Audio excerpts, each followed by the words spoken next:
자, 거기 그 현대 문학 같은 경우는 그 근현대 문학사는 이게 아마 여기 뭐지? 그 설명을 하신 거에서 이렇게 보시면 좀 될 것 같고, 특히 이제 거기 현재 관점이 중요한 이유를 쓰시오. 어쨌든 그 이거 뭐 크게 뭐 그냥 간단히 이야기하면 될 것 같은데, 문학사라고 하는 것 자체가 어차피 과거든 뭐든 당연히 현재가 중요하죠. 왜냐하면 그 당시의 관점에서 뭘 볼 수가 없어요. 예를 들어서 우리가 월북을 그러니까 이거는 의견이 다 다르니까 제가 뭐라고 할 수는 없는데, 월북을 한 작가가 있었다. 그러면 옛날에는 이게 뭐 문제가 됐잖아요. 맞죠? 근데 이제 이 월북도 이제 뭐 사진이냐, 뭐 기가냐,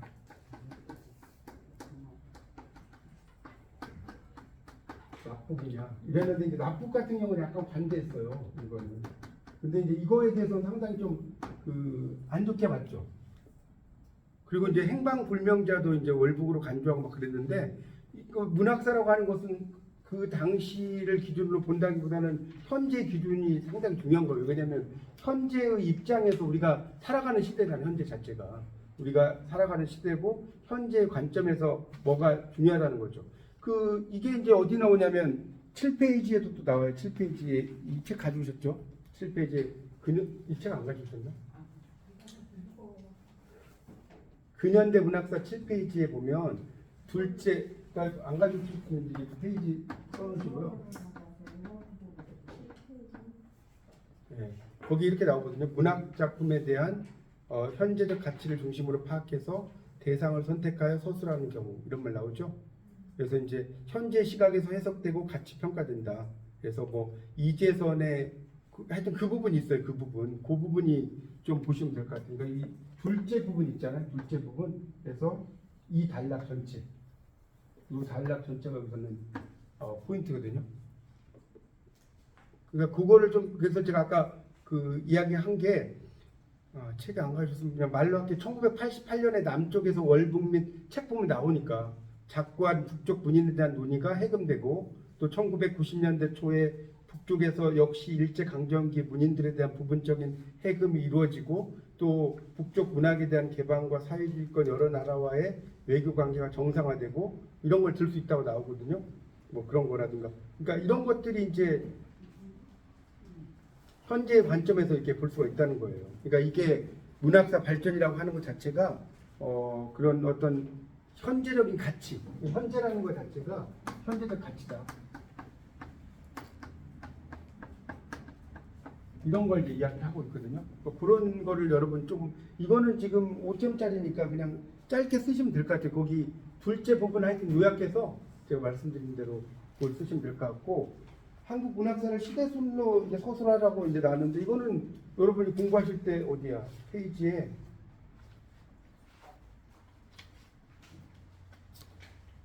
그 뒤에 있잖아요. 그 한국 문학의 시대순이 어디야?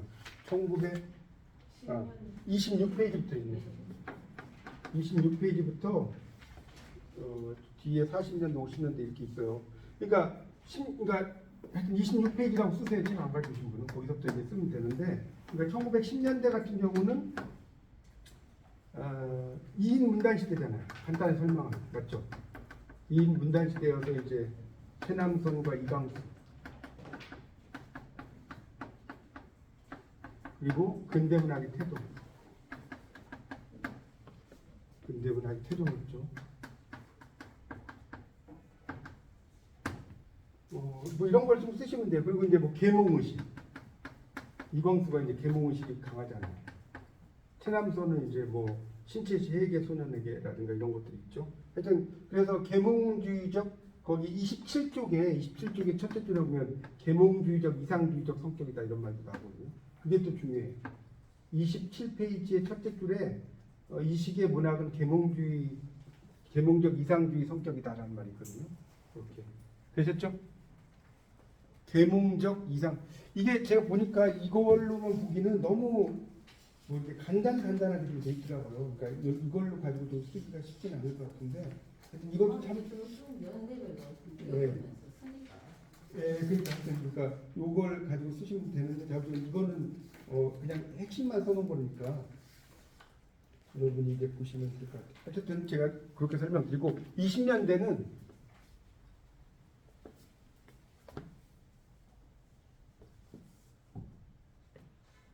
27쪽에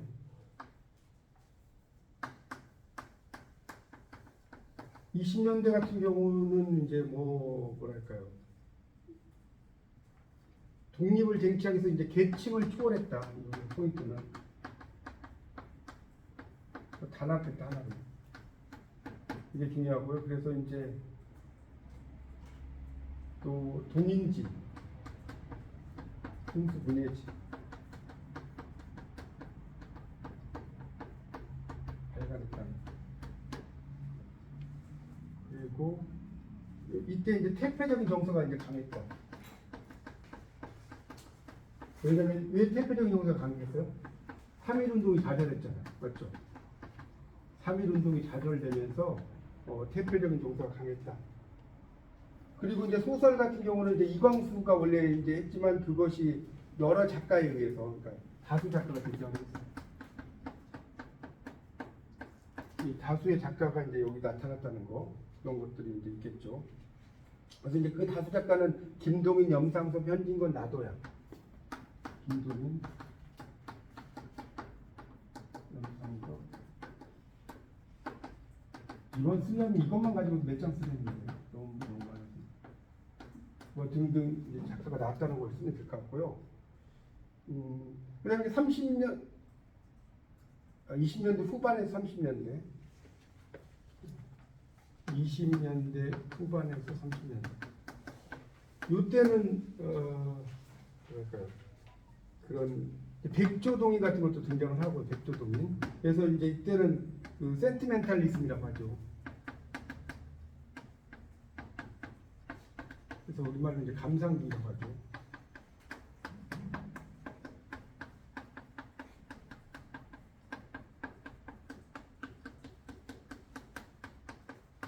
감상주의, 센티멘탈리즘 이런 거 등장하고, 경향문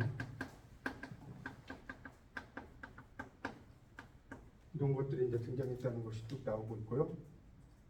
그 다음에 이제 풀어문학, 목적의식적인 풀어문학. 이거는 29쪽 보면 나와요. 이때 풀어문학이라는 건 프롤레타리아 문학이라는 거 알죠? 프롤은 프롤레타리아. 이렇게 이해하시면 되겠고요. 뭐 이 정도만 할게요. 뭐 쓰려면 너무 많으니까. 그다음 30년대 중후반.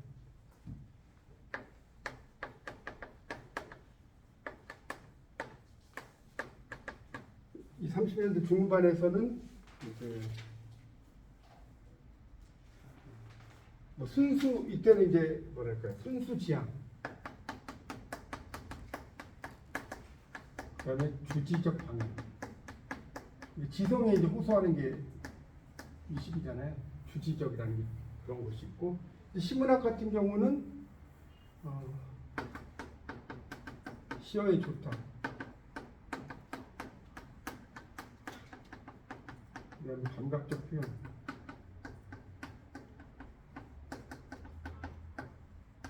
그다음에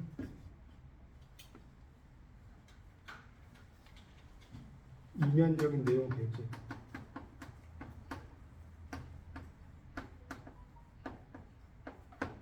이런 것들이 쭉 쓰시면 될 것 같고요.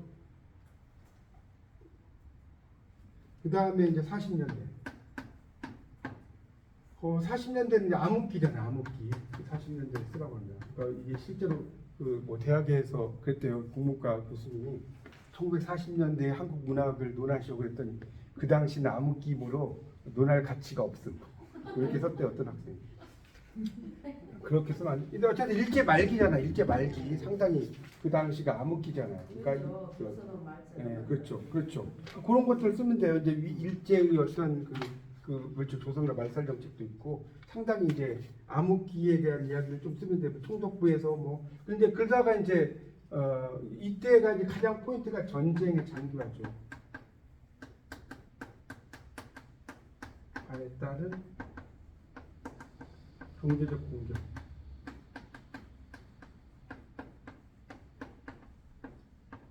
이걸 이제 쓰면 되겠고요. 그래서 뭐 총독부가 뭐 그 문예상에서 변절 작품에 이제 이런 걸 쓰게 돼요. 변절 작품. 포상을 합니다. 변절 작품 포상을 하는 이야기가 쭉 나옵니다. 그렇게 쓰면 되겠고, 그 다음에 이제 해방이고 이게 50년, 야, 이 장난이 아니네. 60년대. 그러니까 이거 다 쓰려면 이건 이게 핵심만 아마 여기 쓰시면 될 거예요. 이거는. 그러니까 제가 그래도 몇 개는 던져드려야 되니까. 그다음 이제 해방기. 해방기가 그 1948년에 해방했잖아요. 8월 15일 날. 이 이후를 이야기하는 거잖아요. 해방기. 그래서 그 이제 국권도 회복하고 이제 이때는 당연히 이제 국권 회복하고 모국어 또 회복하고. 네, 이러니까 이제 이 당시에 그 뭐냐면 그다음에 남북 분단이죠. 이제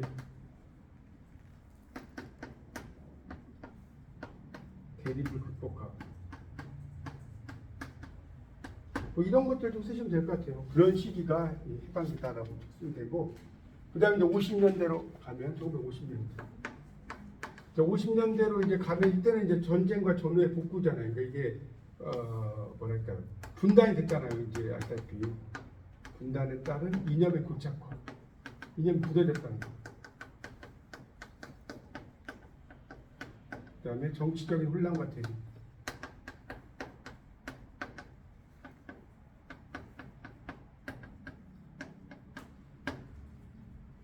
이런 것들 나타났다고 이야기할 수가 있겠습니다. 뭐 하여튼 좌우의 대립 이런 것도 다 그런 거니까 그런 이야기들. 그런데 그 밑에 그 34쪽에 제일 마지막 단락에 보면 이제 뭐 4.4.5 개입이라든가 뭐 이런 것들이 나오거든요. 거창 양민 학살 사건. 그러니까 이제 독재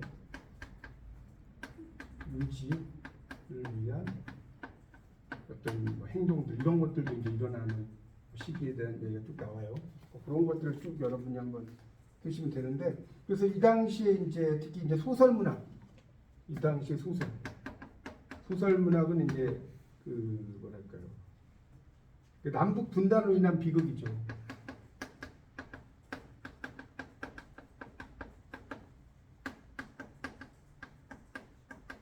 그다음에 소시민의 생활에 드러나는 불신품, 소시민적 생활에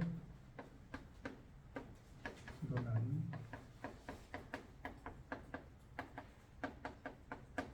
믿지 않는 거죠. 불신감 이런 것들에 대한 이야기 쭉 쓰시면 돼요. 그게 이제 50년대고 마지막에 이제 60년대 이야기 하겠습니다. 좀 지워도 되나요? 다. 그다음에 60년대는 이때는 이제 어떤 그 체제도 나왔지만 혁명 세대의 감수성과 주체의 발견이라고 나오잖아요. 그래서 이 당시는 이제 아주 극도의 공핍, 생존이 위태로운 그런 시기였다는 거예요. 그러니까 이제 그런 것들에 대해서 그래서 우리 민족문학적 정체성 확립,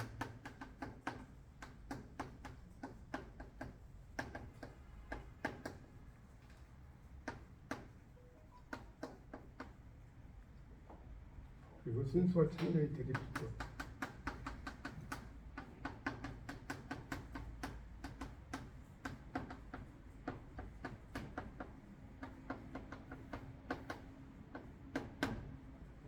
그리고 이제 4.19의 혁명적 열정, 그렇죠. 이게 이제 그 신동엽의 껍데기는 가라라는 시죠.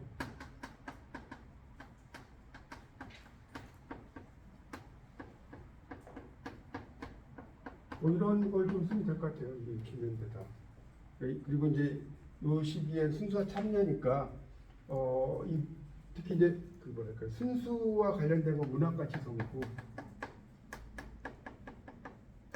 참여와 관련된 건 창작과 비평이다.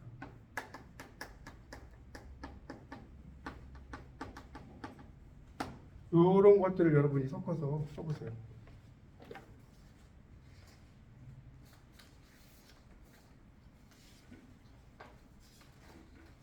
그리고 현대문학사를 파악할 때 매체와 독자가 중요한 이유.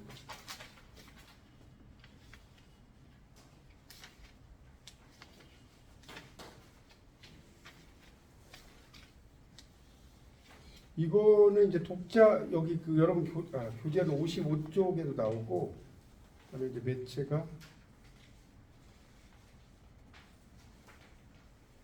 동인지 뭐 이런 것들도 매체잖아요. 그런 걸 이야기하는 것 같으니까 그러니까 이건 아마 42쪽부터가 3번 문제예요. 42쪽부터가.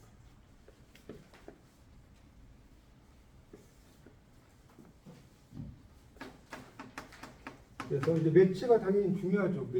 매체가 그 매체의 발달과 왜냐면 그 한국 근대문학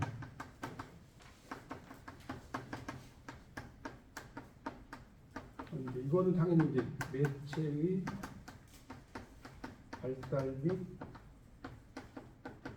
보급과 긴밀한 관계다.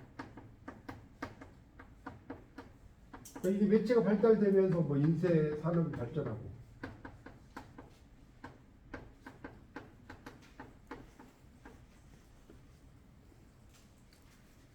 그 다음에 이제 신문 잡지가 막 출연하죠.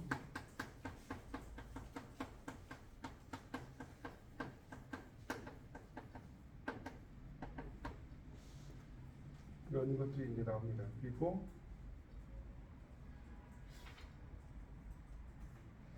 그다음에 이제 이 매체도 이제 전업 작가의 등장과 동인지 시대.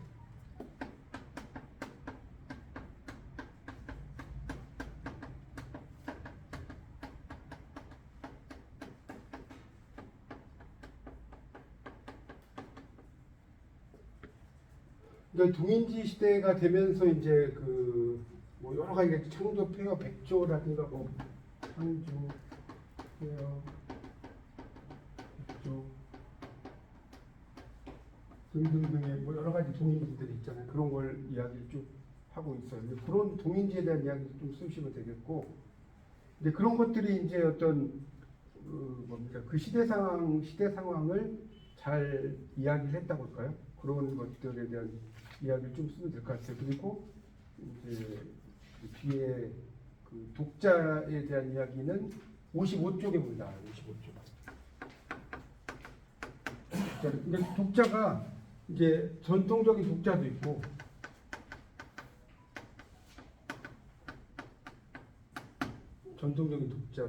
이제 이게 나중에 이제 그러니까 우리가 이걸 이렇게 있으면 작가는 뭔가 생산하니까 생산자고, 그 다음에 여기 이제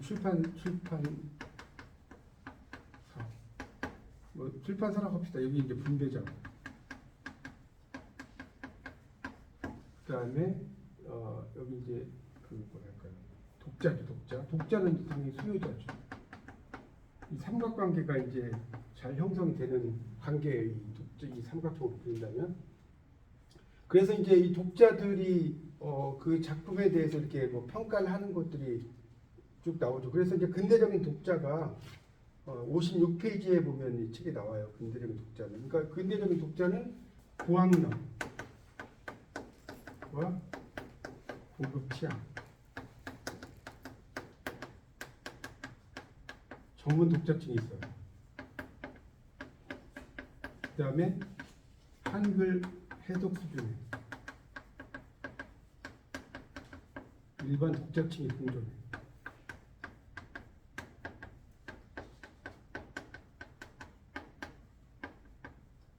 이걸 이제 이야기를 하고 있습니다.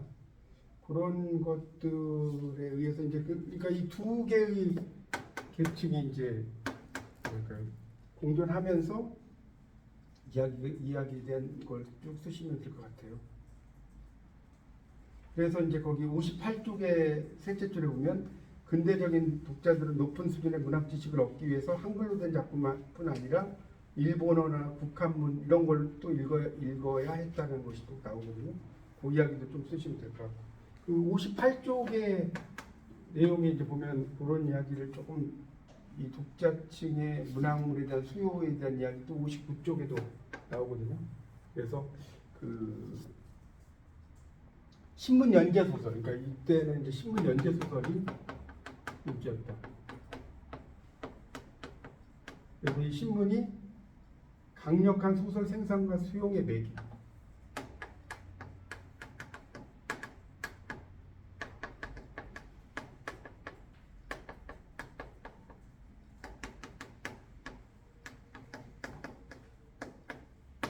얘기였다는 거. 뭐 그런 것들에 대한 것들을 쭉 정리를 하시면 되지 않을까 그렇습니다.